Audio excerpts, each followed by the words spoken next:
ಧರ್ಮಸ್ಥಳದಲ್ಲಿ ಸೌಜನ್ಯ ಮೇಲೆ ಅತ್ಯಾಚಾರ ಮತ್ತು ಹತ್ಯೆಯಾಗಿ ಇಂದಿಗೆ 13 ವರ್ಷಗಳು ಕಳೆದಿದ್ದು, ಕೋಲಾರದಲ್ಲಿ ನ್ಯಾಯಕ್ಕಾಗಿ ಜನಾಗ್ರಹ ದಿನ ಹೋರಾಟವನ್ನು ನಡೆಸಿದರು. ರಾಜ್ಯದ 80 ಕಡೆ ಇಂದು ಹೋರಾಟವನ್ನು ಹಮ್ಮಿಕೊಂಡಿದ್ದು, ದಲಿತ ಪರ, ರೈತ ಪರ, ಪ್ರಗತಿಪರ ಒಕ್ಕೂಟ, ವಿದ್ಯಾರ್ಥಿ ಒಕ್ಕೂಟ ಸೇರಿದಂತೆ ವಿವಿಧ ಸಂಘಟನೆಗಳು ಭಾಗವಹಿಸಿದ್ದವು. ಧರ್ಮಸ್ಥಳದಲ್ಲಿ ನಡೆಯುತ್ತಿರುವಂತಹ ದೌರ್ಜನ್ಯಗಳು ನಿಲ್ಲಲೇಬೇಕು.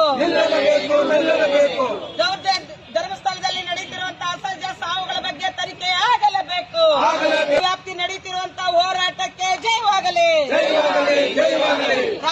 ಧರ್ಮಸ್ಥಳ ವಿರೋಧಿ ರಾಜ್ಯ ವ್ಯಾಪ್ತಿ ನಡೆಯುತ್ತಿರುವಂತಹ ಹೋರಾಟಕ್ಕೆ ಜಯವಾಗಲಿ. ಅಸಹಜ ಹೋರಾಟಗಳ ಸಾವುಗಳನ್ನ ಸಮಗ್ರ ತನಿಖೆ ಮಾಡಬೇಕೆಂತ ರಾಜ್ಯ ವ್ಯಾಪ್ತಿ ನಡೆಯುತ್ತಿರುವಂತಹ ಹೋರಾಟಕ್ಕೆ ಜಯವಾಗಲಿ. ಬರ್ರಿ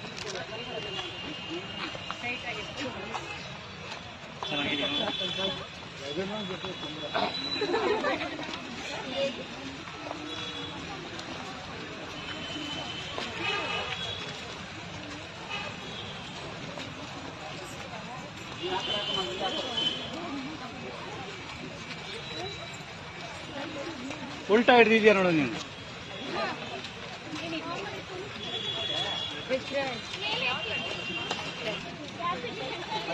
ಡೇಟ್ ಕಳಿಸ್ತೀನಿ ನೋಡಿ. ಮತ್ತೆ